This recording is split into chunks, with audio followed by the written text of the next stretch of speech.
एक समय था जब कोई यह सोच भी नहीं सकता था कि प्रसिद्ध नियाग्रा फॉल्स के ठीक नीचे नियाग्रा घाटी पर एक पुल बनाया जा सकता है। लेकिन एक इंजीनियर थे जिनका नाम चार्ल्स एलेट था, जो इस बात को लेकर आश्वस्त हो गए थे कि संयुक्त राज्य अमेरिका और कनाडा को एक सस्पेंशन ब्रिज के माध्यम से जोड़ा जा सकता है। अब शुरुआत करने के लिए एक केबल को अमेरिकी किनारे से कनाडाई किनारे तक इस गहरी और चौड़ी घाटी के पार ले जाना जरूरी था। लेकिन यह पहला कदम आखिर कैसे पूरा किया जा सकता था? तो चार्ल्स एलेट के दिमाग में एक विचार आया और जनवरी 1848 में उन्होंने उस पहले व्यक्ति के लिए $5 का इनाम घोषित किया जो नियाग्रा घाटी की उफनती सफेद जलधारा के पार एक पतंग उड़ा सके। एक प्रतियोगिता आयोजित की गई और एक किशोर लड़के ने यह इनाम जीत लिया। उसकी पतंग की डोरी घाटी के दूसरी ओर एक पेड़ से बांध दी गई थी। उस डोरी का इस्तेमाल फिर नदी के पार एक हल्की रस्सी खींचने के लिए किया गया, फिर एक भारी रस्सी, फिर एक और मोटी रस्सी, और अंत में एक स्टील की केबल को एक किनारे से दूसरे किनारे तक खींच दिया गया। आखिरकार एक स्टील केबल सस्पेंशन ब्रिज बनाया गया जिसने नियाग्रा घाटी की विशाल खाई को जोड़ दिया। आप जानते हैं, मुझे लगता है कि हम अब तक रोमियो में जो कुछ भी सीखे हैं उसे एक वाक्यांश में संक्षेपित कर सकते हैं, वह महान खाई। अब रोमियो की पहली 3 अध्यायों ने पुस्तक का पहला भाग बनाया है और यह उस गहरी घाटी का वर्णन करता है जो मानव पतन से बनी है। यह ईश्वर और मानवता के बीच, स्वर्ग और पृथ्वी के बीच की महान खाई है जिसे मानव अपने बलबूते पर बिल्कुल भी पार नहीं कर सकता। पहले अध्याय में हमने सीखा कि पतित मानवता सृष्टि की स्पष्ट गवाही को मानने से इनकार करती है, जो एक सृष्टिकर्ता की ओर इशारा करती है। इसके बजाय मनुष्य प्रकृति को ऊंचा उठाने और उसे देवता बनाने का चुनाव करता है। दूसरे अध्याय में हम सीखते हैं कि मानव अपनी अंतरात्मा की आवाज का विरोध करता है, जो उसे फुसफुसाकर बताती है कि वह पापी है, और इसके बजाय वह अपनी ही नैतिकता का मानक चुनता है और यह मान लेता है कि वह काफी अच्छा है। तीसरे अध्याय में हम सीखते हैं कि मानव ईश्वर की ओर नहीं बल्कि ईश्वर से दूर भागता है। मानव न तो ईश्वर का सम्मान करता है, न ही ईश्वर से कुछ सुनना चाहता है। इसके बजाय वह खुद की पूजा करना पसंद करता है। अब रोमियो की इस शुरुआती अनुभाग में प्रेरित ने, यूं कहें, परमेश्वर के वचन का दर्पण सामने रख दिया है और पापी मानवता से कहा है, तुम्हें खुद को अच्छे से देखना चाहिए। यही तुम्हारी असली पहचान है। चाहे तुम कितने भी ईमानदार क्यों न हो, चाहे तुम कितनी भी दूर छलांग लगाने की कोशिश करो, तुम इस विशाल खाई, इस बड़े अंतर, इस पाप की उफनती नदी को पार नहीं कर पाओगे। तुम्हें पार जाने के लिए एक पुल की जरूरत होगी। अब अपनी बात को और स्पष्ट करने के लिए पौलुस इस शुरुआती हिस्से का सार एक छोटे से वचन में प्रस्तुत करते हैं। यहां ये अब तीसरे अध्याय में है और पद 19।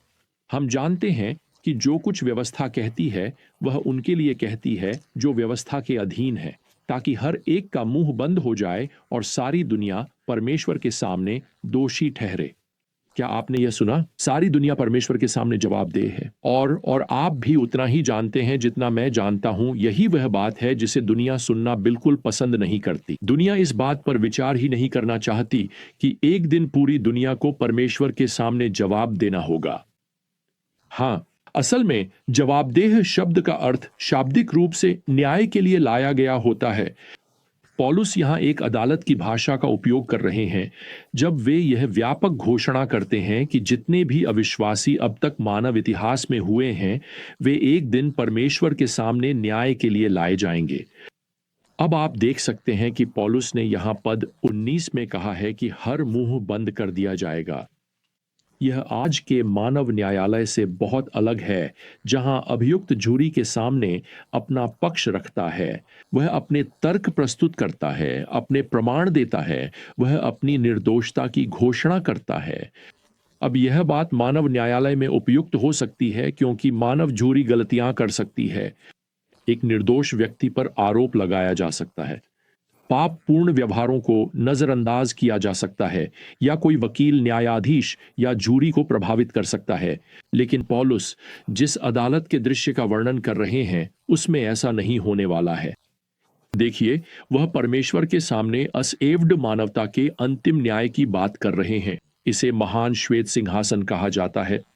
इसका वर्णन वहां प्रकाशित वाक्य में किया गया है, पीस। देखिए, परमेश्वर के उस सिंहासन के सामने न तो किसी बचाव की जरूरत है, न कोई बहाना, न कोई सफाई, न ही कोई प्रभावशाली तर्क। हर एक मुंह बंद हो जाएगा, वहां बस खामोशी होगी। क्यों? क्योंकि स्वयं परमेश्वर न्यायाधीश हैं। वह अविश्वासी द्वारा किए गए हर पाप के प्रत्यक्षदर्शी थे। उन्होंने जो कुछ भी कहा वह सब परमेश्वर ने सुना। उन्होंने अपने मन में जो कुछ भी सोचा वह परमेश्वर जानते थे। परमेश्वर का निर्णय हमेशा न्यायपूर्ण और पूर्ण होगा।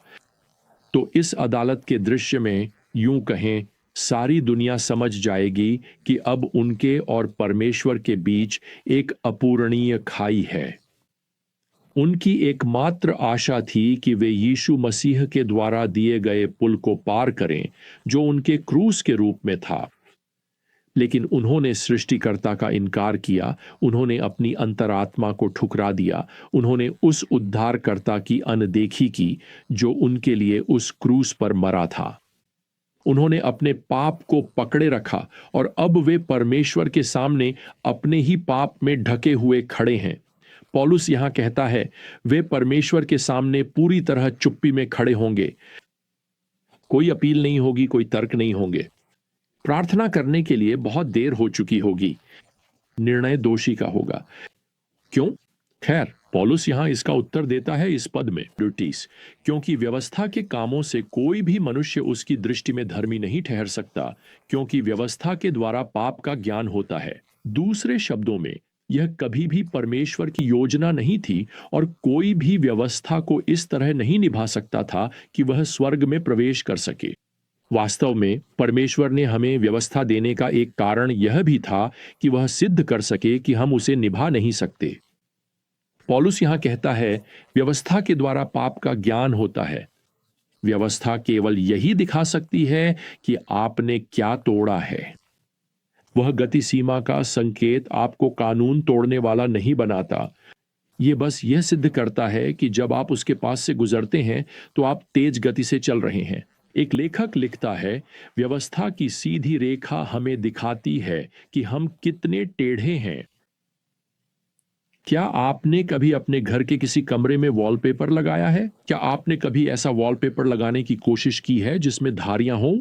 वैसे मैं मानता हूं कि यह एक बुरा विचार है। यह आपकी शादी को बर्बाद कर सकता है। धारियों से दूर रहें। लेकिन आप वहीं थे, है ना? आपको लगा कि आप ये काम काफी अच्छा कर रहे हैं जब तक कि आप एक खिड़की तक नहीं पहुंचे।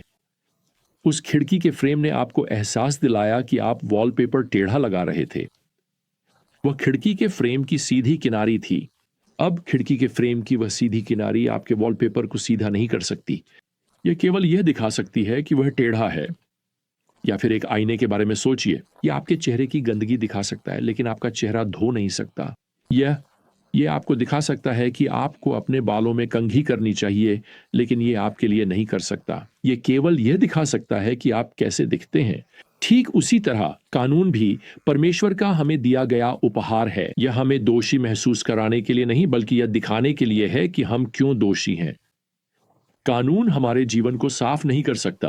कानून पाप के दोष को नहीं धो सकता। यह केवल परमेश्वर ही कर सकता है। अब इस बात को स्पष्ट करने के बाद यहां तीसरे अध्याय के 20वें पद पर पौलुस अपने पत्र के पहले भाग को समाप्त करता है, और ऐसा इसलिए है क्योंकि अब उसने अपना लक्ष्य पूरा कर लिया है। उसका लक्ष्य हमें अपने बारे में अच्छा महसूस कराना नहीं था या हमें सिर पर थपथपाना नहीं था। उसने ईमानदारी से हमें चेतावनी दी है कि मसीह के बिना संसार को एक दिन परमेश्वर के न्याय के सामने लाया जाएगा और अविश्वासी संसार के पास एक पवित्र परमेश्वर के सामने कोई बहाना, कोई बचाव, कोई अपील नहीं होगी। देखिए, पौलुस ने परमेश्वर और मनुष्य के बीच की बड़ी खाई का वर्णन किया है, मनुष्य की पाप पूर्णता और भ्रष्टता का, जिसने अनंत न्याय की भयानक खाई को जन्म दिया है। और बात यह है, कोई भी मनुष्य की भ्रष्टता और न्याय की नियाग्रा घाटी को पार नहीं कर सकता, सिवाय उसके जो विश्वास करता है उस पर, जिसने अपनी मृत्यु से उस खाई को पार किया, अर्थात प्रभु यीशु। फिर से यीशु ने यूहन्ना 14:6 में कहा, जो मेरी पसंदीदा आयतों में से एक है, मैं ही मार्ग हूं। यीशु ने कहा, मैं ही सत्य और जीवन हूं, और मेरे बिना कोई भी पिता के पास नहीं आ सकता। अगर आप एक दिन उस खाई को पार करना चाहते हैं और स्वर्ग में परमेश्वर के साथ अनंत काल बिताना चाहते हैं, तो जब तक आप जीवित हैं, वह पुल उपलब्ध है।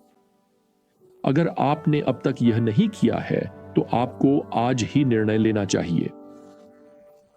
अब पौलुस आगे बढ़ने जा रहे हैं और परमेश्वर और मनुष्य के बीच उस दिव्य संबंध का वर्णन करना शुरू करेंगे, यीशु मसीह, जो हमारे लिए अनंत जीवन का पुल है। और यह सब अगली बार हमारे विजडम जर्नी में होगा।